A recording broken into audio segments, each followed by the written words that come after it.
Hello and welcome to the Practical Leadership Podcast, where leaders share their tools and practical advice to make you a better leader today. My name is Max Kozlowski. I will be your host. And today my guest is a legendary food industry CEO. He's the maker of America's favorite smoked sausages. He heads a third-generation family-owned business, and the company has really grown and scaled under his tutelage. I first heard about our guest when I was understanding the implementation of the great game of business, and his name kind of came up, and I heard about how great of a job they were doing with that. I also heard about him as an advocate for scaling up. He has a wonderful story about his business journey, growth, culture, so many ideas and so much knowledge and learning to get. So let's dive into it. Mike, it's a pleasure to have you on the show today. Thank you for joining us. Thank you, Max. I'm thrilled to be here and really honored that you would have me on your podcast. Well, it's an honor to have you too. So Mike, before we get started, what's something good, fun, happy, positive that's been happening in your world recently? Wow, great question. A lot of great things. About a year ago, business-wise, we made a strategic pivot to focus on our core customer base, which is really in Texas, the Southeast and club. And we're really starting to see some of the fruits of that focus. So I just got through having a meeting with my senior team this morning, and we talked about kind of the momentum we're taking into 2024. And it's very exciting when you see the fruits of a strategic shift start to take root. So we're very excited about that. Very cool. So something I just like to ask when it comes to leadership is when did you first learn about the concept or idea of leadership? How did that show up in your world? It's great. When I was in college, I went to SMU and I graduated in 1984. So this is the early 80s. And I was a business major, and I was taking a course called Organizational Behavior Management. And it just clicked for me. It was essentially, the psychology of running a business and culture, things like that. And it really got me inspired and made me want to eventually run my own business one day. It's interesting though. So after I graduated from SMU, spent a couple of years working in the banking business because my family, my dad didn't want to hire me right out of college, which was a great decision. And then when I joined the family business, I don't want to say I forgot about that, but the company had a culture. My dad had a leadership style, and I just followed his leadership style, which is not uncommon in family businesses. But what happened is in about 2009, we had grown the business significantly. I was, outwardly, I was hitting all my targets, but inwardly, I was asking myself, is this really what I want, or could there be a better way? And in some ways a very spiritual experience for me, but the upshot is that I, with the help of a coach, really understood that there was a better way to lead the company than the way I was leading it. And that's when I really dove into leadership and really committed myself to understanding how to lead our company in a better way, which was about now 15 years ago. And the journey has been unbelievably rewarding for me. That's very cool, right? Like this pivotal moment. So tell me a little bit about that. Things are going well, as you say, there's success, and you get a little uncomfortable, right? Like you get uncomfortable because you believe that there might be a better way. What do you think got you uncomfortable? What made it, Well, part of it was, Max, is I was, we were a very small company when I joined the business. In fact, you could only buy our sausage in little mom and pop neighborhood grocery stores. We didn't even package it. And we had taken the business from that to where now we were selling in grocery stores all across the state of Texas, club stores all across the state of Texas. We had grown that part of our business 25x in a period of about, what would that have been, 22 years? But I was like, okay, I can't keep doing this. I'm on the verge of burning out. I can't keep running the business the way I'm running it. I'm the procurement guy, I'm the sales guy, I've got a production team, but when there's a problem in production, I'm jumping in. And I was looking at this, and our top line was growing, but our bottom line wasn't, because we were making a lot of mistakes. And I was just thinking, God, there's got to be a better way. And that's really when kind of, I don't want to say I hit rock bottom. It was more like I got to the end of my rope. And I decided there's got to be a better way to do this. It's incredible, right? The level of discomfort that sometimes we have to feel before we're willing to make a decision. Yes. And it almost sounds like, because I hear this story often, where you almost feel comfortable sacrificing, right? Like you're sacrificing, you're working hard. There's like expectations from the family, and you're like, well, I'm doing this for everyone, and then ultimately you get to a point where it's not sustainable. That's right. That's right. And Byrne talks about this in Scaling Up a lot. I mean, you can't, and there's other books like the E-Myth, where you cannot run the company when you've grown at 25 the same way you ran it when it was small. But the problem is with most entrepreneurs, we don't know another way. We don't know how to do it differently. And in the family business, you're looking at your father and you're thinking, okay, well, this is the way he ran the business, so that's the way I should run the business. When in fact, you've got to challenge yourself to think of a better way. And fortunately, I stumbled across a really amazing system, and then people who taught me and coached me how to implement a values-based leadership in our organization. We'll talk about that in just a second. So important, values-based leadership. So it's interesting because, one, we don't know what we don't know, and number two is what gets you here won't get you there. Absolutely. And you try to get you to the next level, but then you end up hitting your head against the wall because you realize that it's just not sustainable. So then you have that moment, and then you become open to the possibilities, open to a better way. And then, I believe the universe kind of conspires in your favor when you know what you want. And then it kind of presented you these opportunities, or you were looking for them. And next thing you know, it's the start of a better future. Absolutely. Couldn't agree more. So let's talk a little bit about the values-based leadership. What is it all about? So values-based leadership is a model that was developed by Ken Blanchard. And a lot of people may remember Ken. He wrote the book, The 1 Minute Manager, and several other bestsellers on management. And essentially what values-based leadership is, it is first of all identifying your purpose, why you exist as a company, which can't be just to make money. It's got to be for a bigger purpose. And then identifying your core values. I say it's the why you exist, and the how and the what you do. And it's putting that at the center of your organization, so that every decision you make is in alignment with your purpose and your values. The other element of it is that there are 5 basic values-based leadership tools that help you create a common language within your organization and help you execute against this purpose and your values. And those 5 tools are DISC, situational leadership, principles of persuasion, influencing, and conflict resolution. We've added one more, which is called the learner mindset, to that toolkit.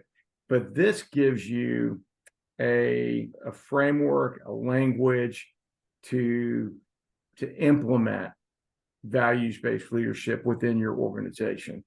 And my friend Charlie Luck, when I first called him to ask him about this, said, Michael, if you decide to do this, it will be the hardest thing you ever do. And I said, why, Charlie? I mean, it can't be that hard. And he said, no, Michael, it'll be the hardest thing you ever do, because values-based leadership isn't about fixing others. It's about fixing yourself. And so this is all about how much you're willing, as a leader to delve into the self-awareness, mindfulness of how am I showing up every day, and how can I create a safe environment for my team, a psychologically safe environment for my team, and unleash our collective wisdom and genius to help push the company forward. Wow, there's a lot there I'd like to talk to you about. So, okay, I'm gonna take a couple of steps back. Actually, I missed something, and I want to make sure I don't miss this. You talked about DISC, situational leadership, persuasion, Principles of persuasion, principles of persuasion, then influence, right? And and then conflict resolution. conflict resolution. And so the idea is, right, like we have a purpose, right? I always like to say that organizations need to be people caring, purpose driven, and Yes. accountable and result oriented. Yes. And at the core, you have the purpose side of things, which you have these three elements. And I really appreciate how you separated the why, the how, and the what. Right. You do. People tend to kind of get them all confused. And I really like that you have these 5 principal tools, right? Like, hey, if we know how to do these 5 things really well, then everybody can live up to that. That's correct. Yeah. And I'm going to dive into that a little bit more because we talk a lot about culture, right? Like culture has now become a little bit more mainstream. Not everybody talks about it, but definitely more mainstream. But how you actually put it into play is still something that most businesses don't know how to do really well. So I'm going to dive into that a little bit. And then the second part that I'm going to dive into is this beautiful idea, which is at the end of the day, the quest, the journey is your personal transformation. Oh, absolutely. 100%. 100%. And if you want a better business, you need a better version of yourself. Absolutely. Absolutely. That is incredible. So let's see. When we think about these tools or about how you implement this, really living the culture. And you mentioned that there's some things that are really hard and then things that are not as hard. You've got your personal transformation. So we'll talk about that in a second. But when it comes to making it come to life on a day-to-day basis, how did you guys do it? How do you do it now? Yeah, great question. So these tools are essentially taught in a classroom environment. Like DISC is a pretty simple communication tool. It's kind of like Myers-Briggs, or a lot of it's a personality profile, but we teach it because it's so important, Max, that I know your personality profile or your DISC profile so that I can communicate with you in a language that you understand. Similarly, it's important for me to understand how I show up, what my DISC profile is, so that I know how I'm communicating or how I need to adapt my communication style to you. Situational leadership is a very practical tool. It's taught in a classroom environment about how you lead as a supervisor. I don't want to go into the details of each one of these, but conflict resolution is a very pragmatic tool that's, again, taught in a classroom environment. Influencing is another one. And principles of persuasion. These are all taught in the classroom, but there's a model that we use. We call it the learn, model, teach, measure formula.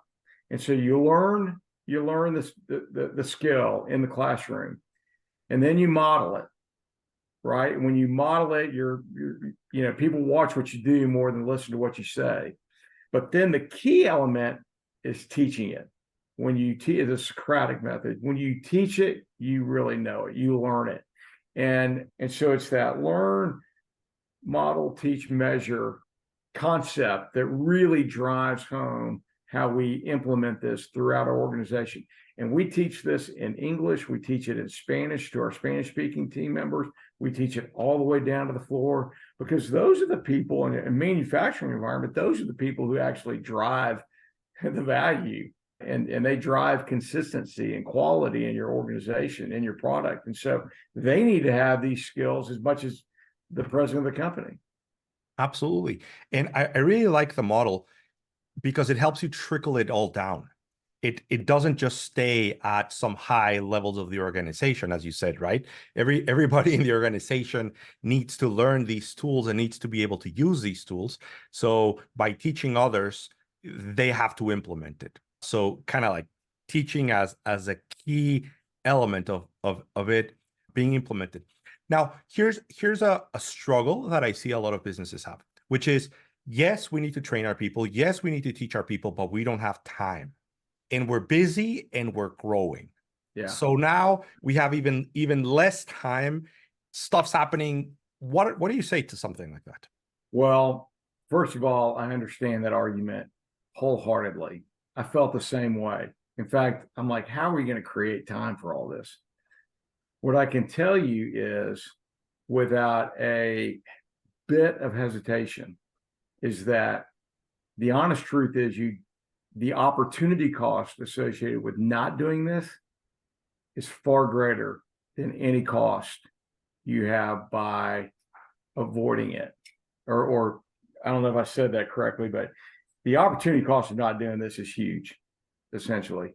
And so in every business, there are opportunities for, I'm going to call it, taking out non-value added work.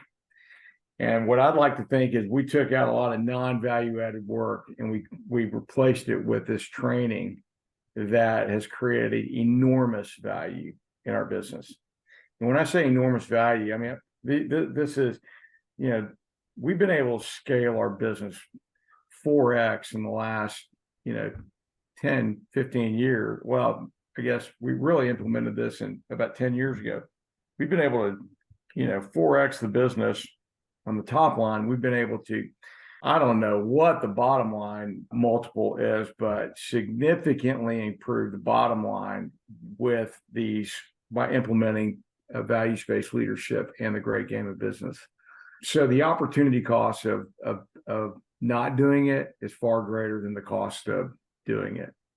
Yeah, I appreciate it. I like psychology very much. So it's one of those intuitive things. People have a very hard time writing a check. Yeah. But if they lose on a big opportunity, it doesn't matter, right? So would you rather lose out on $1 million or write $100,000 check? I'd rather lose out on $1 million than write $100,000 check. And there's a lot of like psychological things that we make big mistakes on. So you've proven to yourself, to your business, to your team that training pays out, that there's a great return on investment when you actually train your people, and you're actually training them on stuff that is not necessarily directly related to production, right? It's not training them in sales. It's not training about how to manufacture any better or faster. It's about how to conduct themselves, how to think, how to communicate. So all skills that are more on the human side of things, right? It's human skills that you're developing. And those don't seem to have this, direct connection to payout, but over the mid and long term, they do. Well, yeah, I'm chuckling because, what's the cost of a dysfunctional relationship in your organization? It's huge. It's enormous.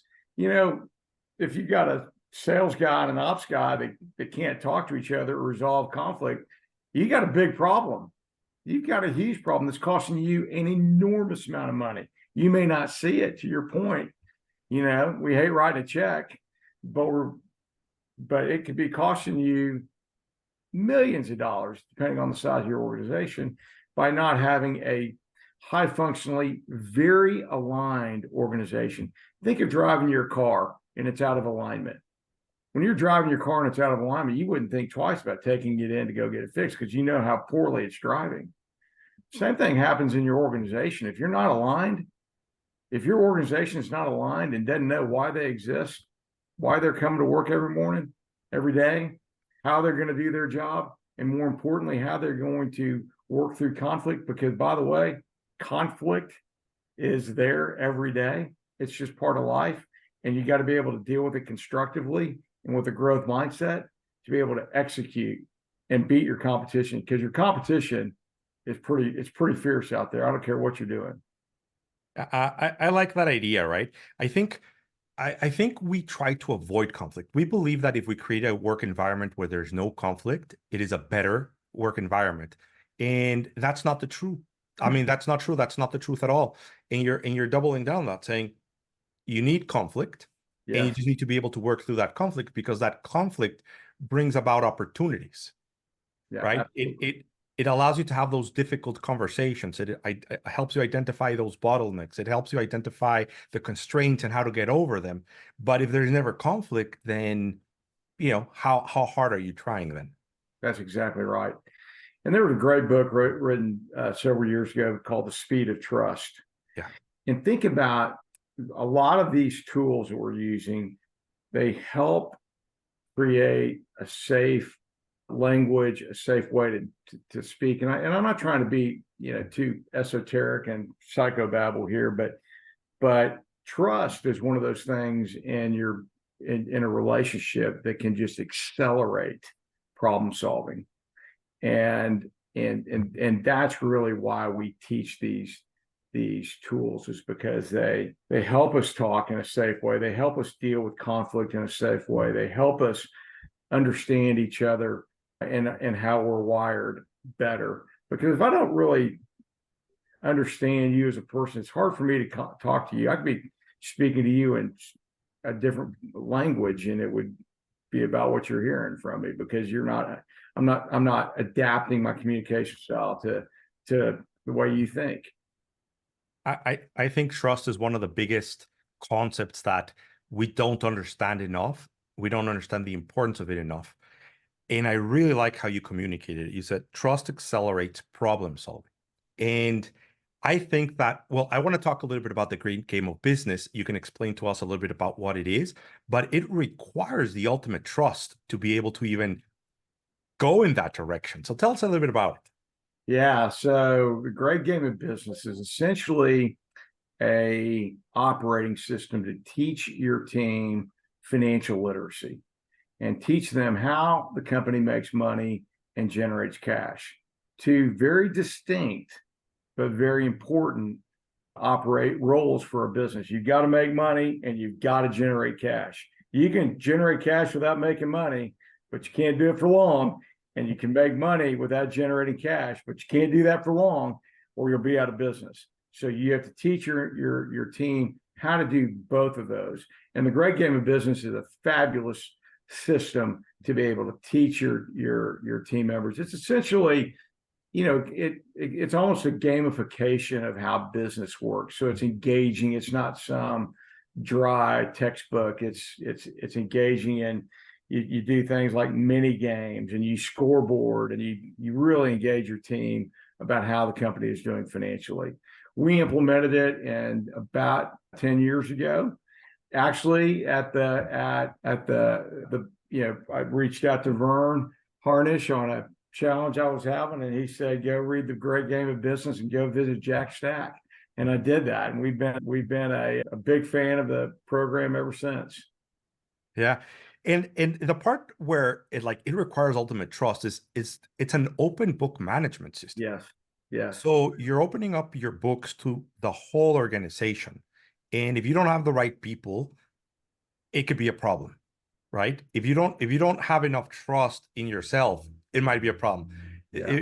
There needs to be a lot of confidence built all around you. But yeah, tell me a little bit about that process of deciding to say, hey, now we're going to open up the books for everyone. Yeah, so about a year before we opened up the books, we instituted values-based leadership, and we identified our purpose, which is to enrich lives, and our core values, which are transparency, teamwork, ownership, and continuous improvement. And I can go into all those, but essentially, we had grown so fast. There were two conversations going on in the business. One was, "Hey, Michael, we need to start thinking about building another plant to keep up with the growth." And the one in my head was, "Hey, we need to start building cash," because we were growing so fast that we were using our line of credit to finance our receivables, finance inventories. That line kept going up and up. And I was like, we're going to run out of cash, guys. And so what I didn't fully understand, and what I think I took for granted, is that I took for granted that my sales guy understood how we made money and generated cash. I understood. I made the assumption that my operations guy understood finance, when in fact, none of them did. The sales guy knew how to sell. The ops guy knew how to make a product, but they didn't really understand how it all worked together. And so what the great game of business does, it brings us all together under one, and we're all able to see how the business makes money and generates cash. I will tell you that you're right. It took a lot of guts. It takes a lot of guts to open up your books as a private company, as a family held company, to your employees. I will go back again and just say the opportunity cost of not doing that is that nobody understands how much, how the business is doing.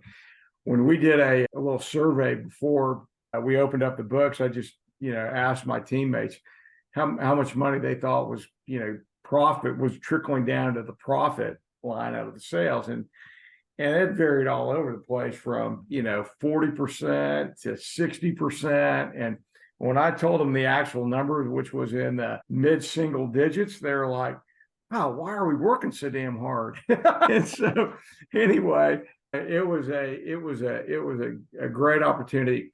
And here's the real beauty. The vulnerability that I showed by opening up the books magnified the trust that was building in our organization with the values-based leadership. When they saw me open up the kimono and show them the books, it magnified the trust and accelerated the adoption of the culture in the organization. And it unleashed creativity to solve problems in the company and opportunities, however you wanted to define them. But they saw how I was all in on this, and I was willing to share this with them, which none of them have ever been. Nobody had ever shared anything with them. I mean, they might have seen parts of the P&L statement, or they may have been in charge of a budget item and were held to, but they never got to see the whole thing. So it was an accelerator for creating that safe environment that I wanted to create with our culture. I appreciate how you walk the talk, and you were taking those values to the extreme and putting them into play with vulnerability on one hand and total openness. So if you said, "Hey, I'm asking us to be trustworthy and to trust each other," then I'm going to trust that you can handle the information, that you can handle understanding where we really are, that you can handle, and that you can, know and believe in your hearts that I'm trying to do the best possible in what's right. And I think that then your team connects with that and wants to help support you. And I always also chuckle because, team members don't usually think too much about the finances. And at best, they hear revenue or sales numbers, and the brain just knows what the brain hears, right? Yeah. So they kind of equate revenue to profit, and you're, probably making tons. So you're the owner of the business, yeah. But they don't get to see all the details. So then by showing them, they understand the roles. And did everybody come and ask you for a raise right after that? Yeah, well, they actually know. Exactly, right? Because that's one of the fears. I'll tell you a funny story is, Max, they started to ask really, really good questions. And they started asking questions like, why are we adding this position when we're not hitting our budget yet? Why are we adding overhead and we're not hitting our budget yet? I mean, that's a great question. I'm thrilled they're asking that question. When we did our first budget, open book budget, and I showed them what the bottom line was, and I said, what are we going to do with this money? I just asked the question to get their thoughts, and then I caught myself and I said, well, wait just a second, I forgot to tell you something.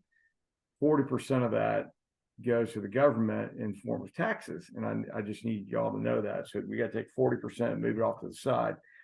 And they're like, are you kidding me? Wow, that's a lot of money. We're working our tail off for that. It's just education, right? It's not that, I'm not advocating that that's too much tax or not enough tax. I'm just saying people don't recognize that's coming out of the business and going to the government. They just hear taxes and they don't really know where they come from. They may pay personal taxes, but they don't understand that businesses' income is taxed, and that's money that we can't reinvest in the business.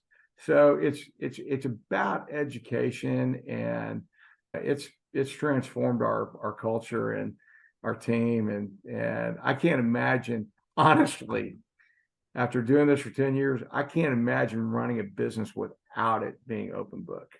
That's a huge statement, right? I mean, it means to you it's the right way, and there's no downsides to it. So Yeah. people should probably follow suit on that idea. I'm curious, did you do the bonus side of the great game of business? Yes, we did. It's interesting. So there's three key elements of the great game of business. One is know and teach the rules. So that's what we've been talking about.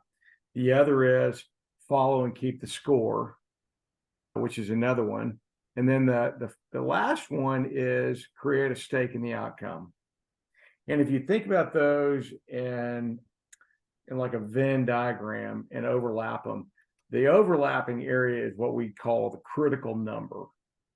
And the critical number for us has always been EBITDA. But I'll tell you a story about myself. And this is one of the learning lessons I've learned is, I started this company, or I joined this company with the idea of building a brand. And that included the last 10 years when we've been open book. We would bonus based off our critical number, which was EBITDA. But if you know anything about building a brand, it takes money and it takes investment. And so we were making decisions. I was making decisions that weren't necessarily aligned with our critical number, and it created conflict. And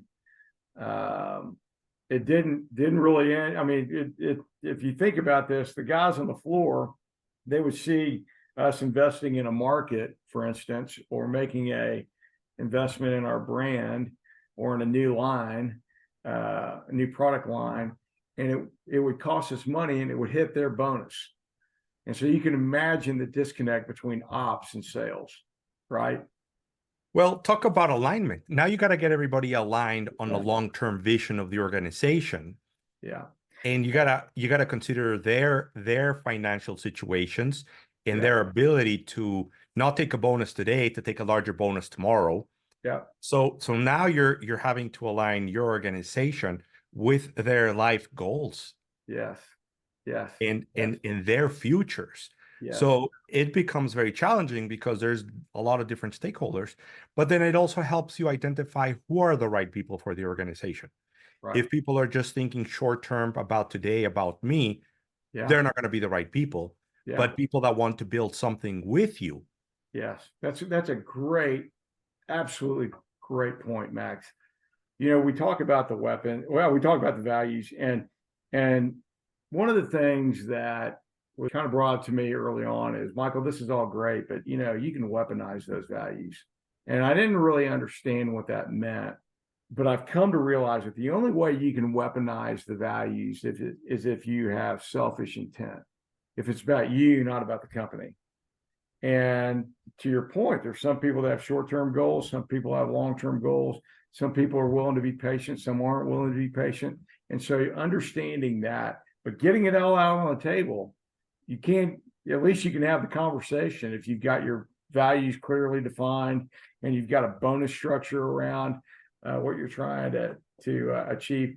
Ultimately, where this has led, this conflict over EBITDA versus brand building, it led us is really to develop a long-term bonus system that more aligns with building the brand, building a really strong brand that and that can deliver a repeatable margin. So we're not necessarily as dependent on commodity markets as we have been in the past.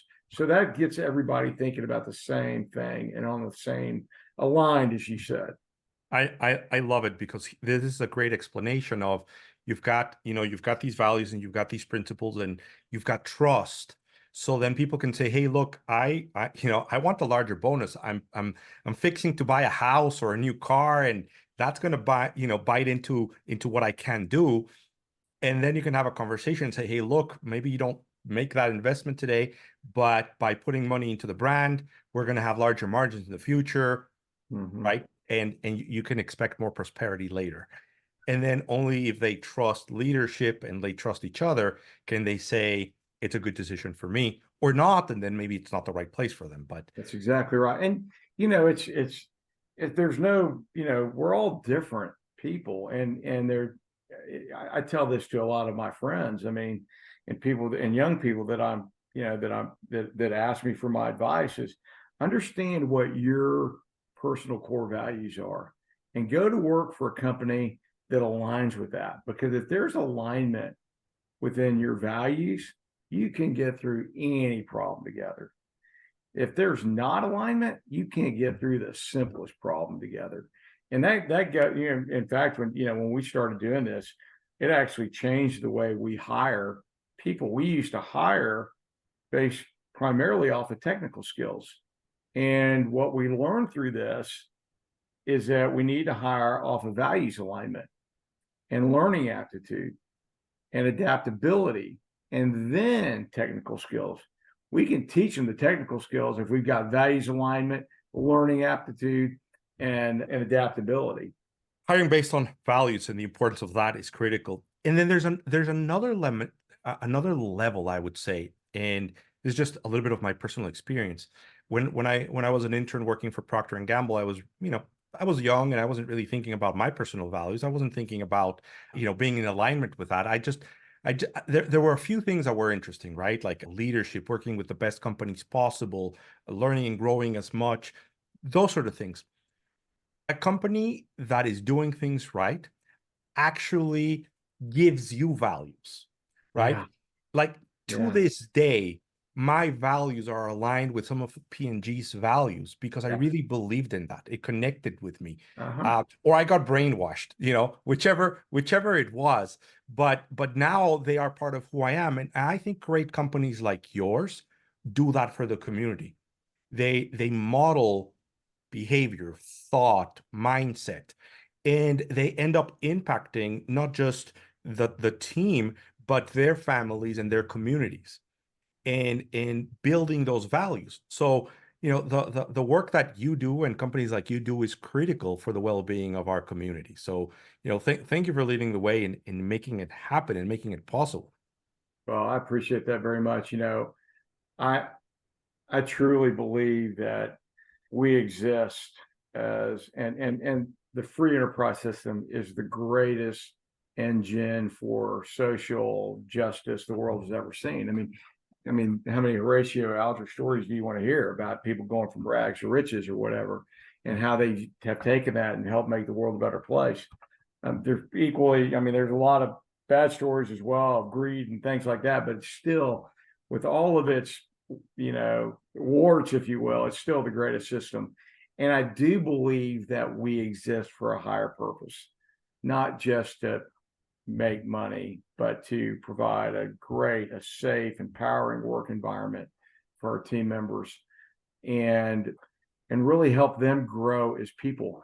Being that model, you use the P&G values as an influencer on your own personal values. I think that happens all the time. I mean, that you're a little bit of a product of the environment you work in every day, and if you work in a environment that's got you know poor core values, it's gonna rub off on you, right? If you work in an environment that's got these aspirational core values, you're going to be aspirational towards those. So we do have that. I think that's just nature. Yeah. And then we talk about that social responsibility, right? Of being a Right. good steward to the community. Now, let me shift gears because leadership starts with leading yourself, I believe. And then you really dug into that, and you used this term. You said it's going to be the most difficult thing you ever do.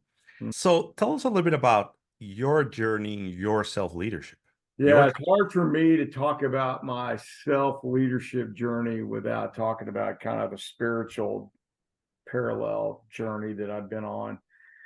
And I guess this whole thing got started when I was sitting I was sitting on my patio while I was on vacation in Mexico in June of 2009, and I was having a conversation with God, and I was at this point of, burnout. And I said, look, God, I've done it my way for 22 years. I'm going to give you a shot at it now. And that's literally what I said. I'm going to give you a shot at it. And there wasn't any kind of, epiphany at that moment, but I just opened myself up to new ideas and new ways of thinking. And I think that commitment to opening up yourself to new ideas is very, very hard for us, especially as we think about being when I was in my late 40s when I had that conversation. So it was a big moment for me to make that decision to become more open. So, Mike, it looks like you were at a moment where you were very uncomfortable. You had reached a lot of success, but at a personal cost, and you kind of let go, right? You let go and you said, "I'm open. I'm open," and then that openness led to seeing opportunities and being able to take some risks, take some actions, go in a different direction. What happened? Like, it was 2009. You said, "I'm open." What sort of serendipity happened in your world that kind of led you in that path? Like, I'm curious about like things, because I really believe the universe conspires in your Yeah. favor when you know what Yeah. you want. So I'm curious what might have shown up. Well, it's interesting, Max. So after that, I call it my surrender moment, and I'm opening myself up to new ideas. I'm the education chair for my local YPO chapter, and many of your folks may understand what YPO is. Young Presidents Organization, and it's a peer-led group. And I organized a retreat for our chapter. It was the first time we'd ever had a chapter retreat, and I invited a coach that I'd never met before, but I'd heard a lot of good things about. His name is Jim Warner, and he's from Boulder, Colorado. And he's leading our retreat. And at the end of the retreat, he asked us a question. And this is your serendipitous moment here that I'm getting to. But he asked this question. He said, "I want you to name an unconscious commitment that you have." And I'm thinking to myself, Jim, I'm fully conscious of all my commitments. And I said that to him, and he looked right back at me and he said, "Michael, I've only known you for 2 days, and I can tell you are full of unconscious commitments." And so I thought, well, okay, let me think about this for a second. And reminding myself that I want to get open, I want to stay open. I thought, okay, Jim, if I have one unconscious commitment, I've got to have my finger in every area of our business. He said, "Great, write that down." He said, "How do you do your unconscious commitment?" I said, "Well, I'm the production, I'm the sales guy, I'm the marketing guy. If there's a problem with production, I jump in. I'm the procurement guy." He said, "Great, write all that down." And then he asked me, he said, "How does that unconscious commitment serve you?" I said, "Well, it makes me feel like I'm in control, makes me feel like I'm earning my paycheck, which is important in a family business. It, makes me feel like I know what's going on." So he said, "Great, write all that down." And so I did. And then he asked, "What's at risk if you change?" I said, "Well, loss of income if people make mistakes, loss of power, and if I'm completely honest, loss of ego, because a lot of my ego is tied up in this decision making. When I'm the man, I'm the guy that they come to." He said, "Great, write all that down." And then he asked me, he said, "Is it working for you?" I said, "No, it's not." I said, "Our top line's growing, but our bottom line's not. We're making a lot of mistakes. I know that I could be a better leader of our company on a personal basis. I know that I could be a better husband and father because I bring this frustration home with me at night." He said, "Great, write all that down." And so I did. And then he asked me, Are you willing to change?" And I said, "Yes." And then he walked me through writing what he called a clean commitment statement, which in my case was essentially working on the business rather than in the business. So we go through that exercise, and I immediately say, okay, this is my moment. This is my chance. So the next day I went back and I completely started to delegate all things that I was doing. In fact, I went to my VP of production at the time and I said, Ishmael, from now on, I don't want to have anything to do with production. If there's a problem, you can always come and ask me. But other than that, I want you to handle it. And he looked at me, Max. He looked at me and he said, Michael, it's about time. It's like it was completely obvious to everyone else that I was micromanaging except me. But anyway, that allowed me the space then to be able to focus on the culture, allow myself the time to be able to investigate and learn about values-based leadership, which ultimately led to the exponential growth in our culture and in our company. It's incredible because, I on one hand, I like to say that, growing a business is a bunch of effort over a long period of time that leads to massive outcomes. But at the same time, there are key moments, there are critical moments, key situations that really shoot you off in a different direction. And you had one coaching interaction, right? One coaching interaction that spins you in a completely different direction. Yeah. And, who knows? Without that interaction, it might have happened differently, might have happened later. Who knows? But there's a moment where the trajectory changes. Yeah. And it happens, right? It happens. And great coaching, by the way, right? Like you got some really good coaching, you got some really good questions. But the key element here, Max, is that I'd had coaching before. I'd been with my YPO forum and we brought in coaches and I'd done a lot of work. But here's the difference. I was open. I was open. I was open to learning. I was open to taking a chance. I was open to doing things differently. And, the coach could be the best coach in the world, but if the pupil is not willing to learn or not open to new ideas, then it's not going to happen, right? You can lead a horse to water, but you can't make them drink. And I had so much pride in myself that I wouldn't allow myself to be coached hard. And when I had that surrender moment, I opened myself up. And this is why it's the hardest thing you'll ever do, is because it's so hard to open yourself up to new ideas, especially when you're 47 years old. You think you've got it figured out, or you think you know it all, you think you've seen it all, or you think you don't have enough time for this stuff, right? Couldn't be more farther from the truth. So that's a critical moment. In some of my other episodes, we always discuss this moment, right? Where the moment you recognize that you can't be the smartest person in the room. Yes. That if you are, then you're not serving yourself, you're not serving your team, you're not serving your company. And that moment can come at different points in your life. And ultimately, the reflection for me is you had to do it that way to get you to where you were to then be able to make the change, right? Like you don't regret it. It just had to be that way. And then, there's a long road ahead, which you'll continue to leverage everything that you had done with the new mindset. And now you have the contrast to be able to teach and explain to your team. And more importantly, now influencing others, because without going through that experience, it might be tough to let people know, hey, I wanted to do it your way. Yeah. And then I saw that there's a better way. Yeah. And look at the difference in my company. So people can take a lot of inspiration from your journey for theirs.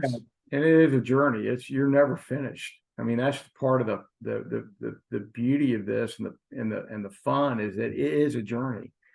I am as curious today, probably more curious today than I've ever been in my life. I'm 61 years old. That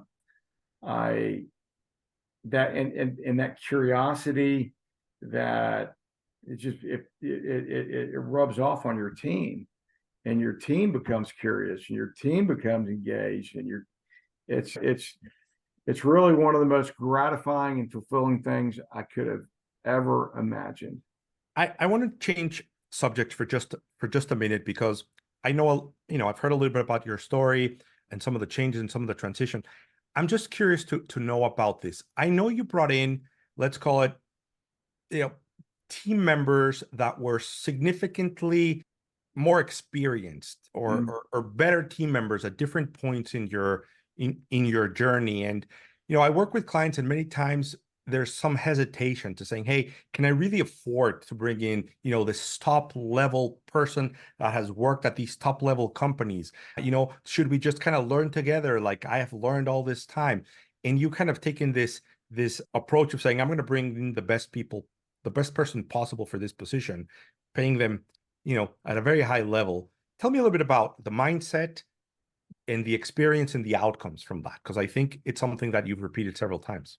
So what comes to mind, when you think about this is, um, you wonder how you're going to be able to afford some of these folks, when the reality is you can't really afford not to bring them in, because you're gonna out, at some point you're gonna need that help, that expertise. I'll tell you, I waited till our company was about 70 million in sales before I brought in my CFO, who's now the president of our company. And I damn near ran our company into the ditch because I didn't do that. I thought I got a finance degree. I thought I could handle it. Well, I was completely wrong. I should have brought him in when we were 25 million in sales. But thankfully, he, and you bring these people in, you make sure they understand the importance of the culture and that they're values aligned. And if they're not values aligned, then you're better off not having them. They've got to be values aligned. They've got to understand where you want to go. And then you've got to get out of the way. When I brought in Bill Wagner as our CFO, who's now the president, as I said, I used to call him up every morning and say, Bill, what can I do for you today? How can I help you? Because I needed him. I knew I needed him. He brought in a skill set that I didn't have. And together we make a great team. I have things he doesn't have, but I needed him, and he's become my operating partner. And I don't know where I'd be without him today. Same thing can go for our ops guys. They're fantastic, and they come from they understand how to manufacture at scale. And that's just something that, we don't have that core competency. I mean, we know how to make sausage, but we need to make it consistently at this level at a lot higher output than we have been. So you got to be able to let go again. But I will say this: they have to be values aligned. If there's not values alignment, then you're just asking for a lot of trouble. So you get the first part, the values alignment, and then the second part, which is really interesting, is, and it's been very consistent throughout our conversation, which is you got to level up, right? You got to level up your knowledge, you got to level up your skill, and you got to be willing to invest in it. Yes. Write that check, hire the right people, train the people, give them the knowledge, experience, expertise that the business and the team needs. And when talking about Bill Wagner, you reference that, like $75 million company not having a CFO sounds ludicrous now, right? But I think that you're learning is that, you should have brought them in a lot sooner. And I wonder how many other positions that you eventually filled at a high level, you're like, well, we could have benefited from this. And I think it's a lot easier when you have open books, when everybody is on the same page, when the information is there, when you understand your cash flow, to be able to know what you can afford, then you can get creative with compensation and you can go in a bunch of different directions. But I think the message is clear. If they're the right people and we have the right alignment and they have knowledge and skills that the company can benefit from, right? That's probably a first place to invest. Yeah, I'll sum it up this way. One of my mentors who ended up selling his company for over $1 billion told me when I was very young in the business, he said, Michael, surround yourself with people who are smarter than you are, tell them where you want to go, and then get out of the way.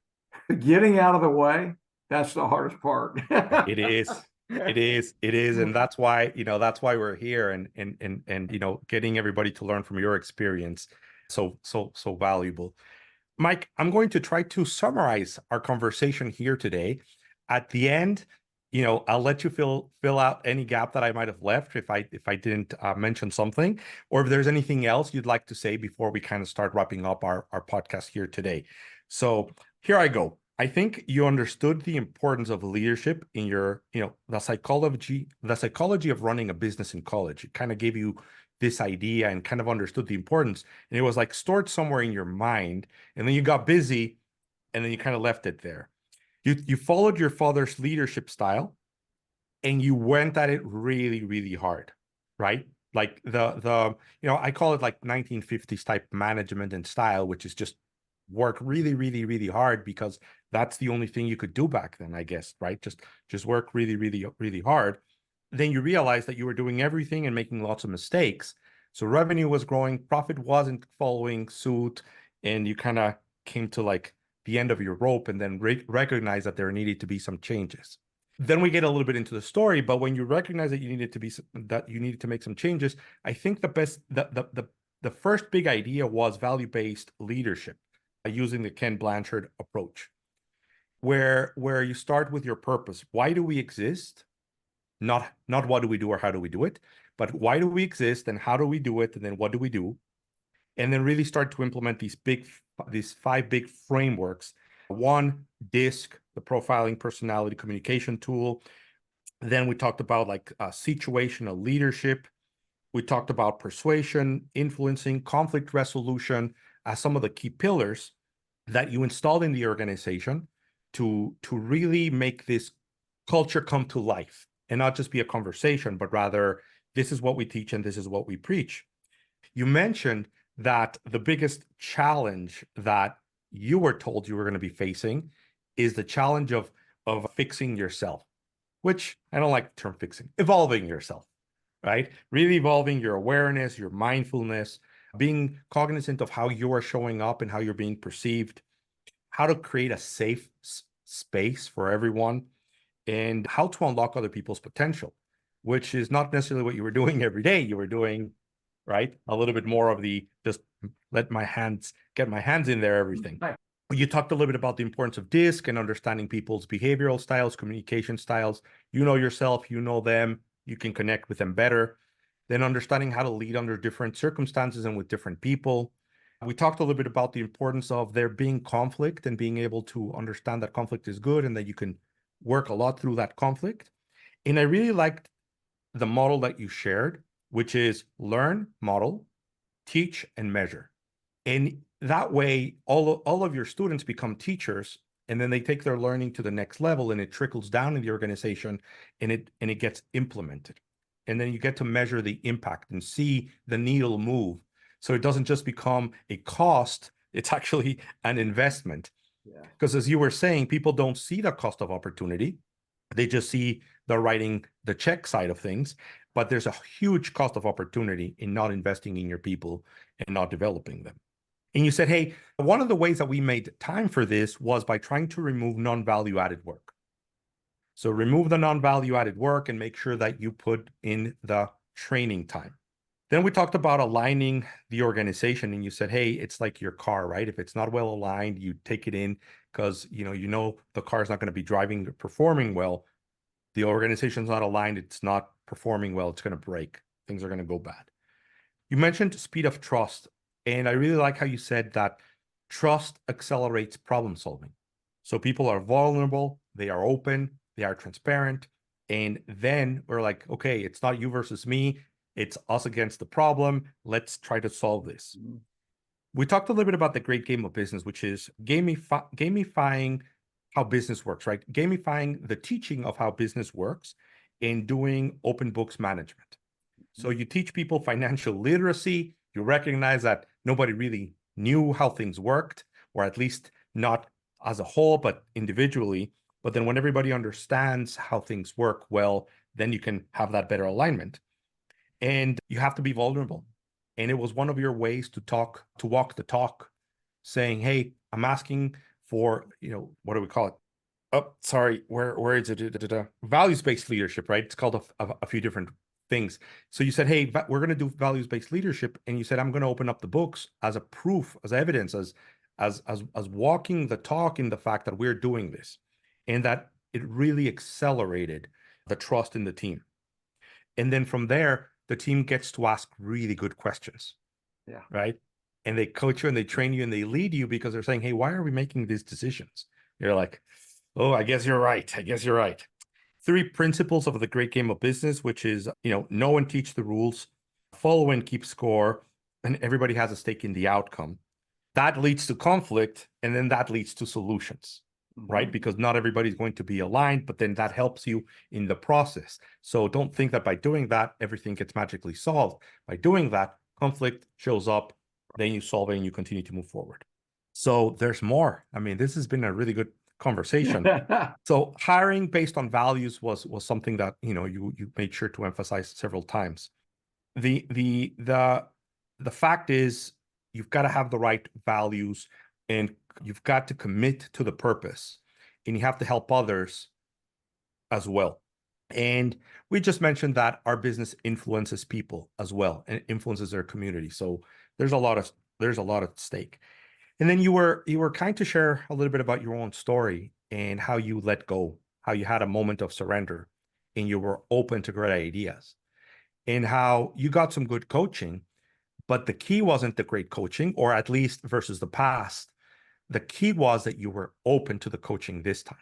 This time around, you listened, you were open, you were vulnerable, and it led to a bunch of changes. And it was funny because you said it was obvious to everyone except for you. Yeah, exactly. So everybody welcomed that, and you were probably nervous about what are they going to say? Are they going to be afraid? Are they going to like this? And the fact is that everybody is like, yeah, bring it.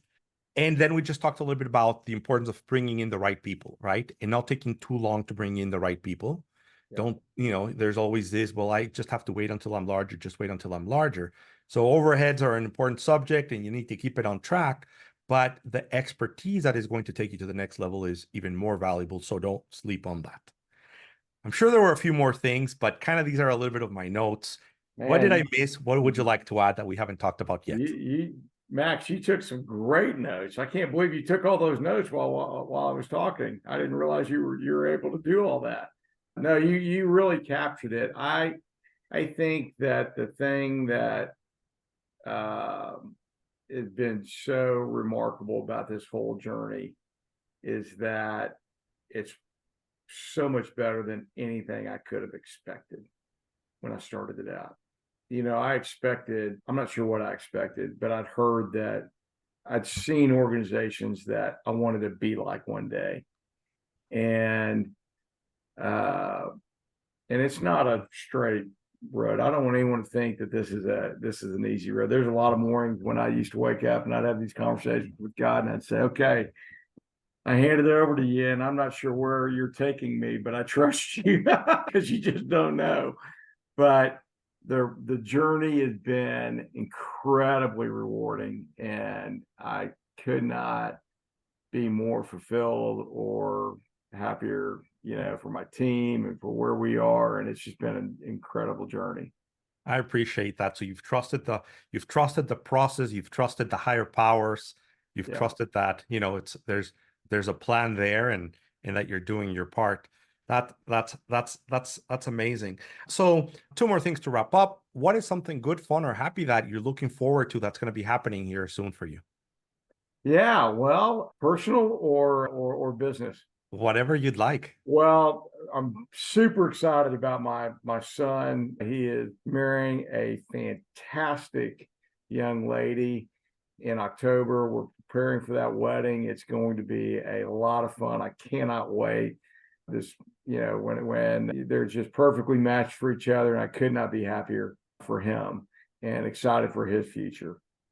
Congratulations. That's Yeah. always something really important in life. How can people find you, hear more about you, learn more about you, keep up with the latest products from your company? I Yeah. know I heard that maybe bacon's coming back. Yes. One of the most frequently asked questions is when's Uh, bacon coming back? Bacon will be back hopefully sometime by the end of the summer. We're working on the final touches, but yes, that's coming up. The best way to get a hold of us is our website at kiolbassa.com. You can shoot us an email or I'm always eager and happy to customers and fans and anybody that wants to learn more about our journey. I did make it when I had that conversation with God all those years ago. I said, look, if this works, which is kind of funny when you tell God if this works to God, but I said, if this works, I'll tell people about it. So here I am telling people about it. Always glad to talk to people about it and share my story and my journey. Mike, it's been a pleasure having you here today. I really, really appreciate it. We're gonna, keep up with the company and see how things progress. The best of times with your with the wedding, and let's keep doing good for the community. No, thank you, Max, for having me. I'm so honored to be here, and I appreciate all you're doing, and keep up the great work you're doing with all your coaching students. I appreciate it. Thank you so much.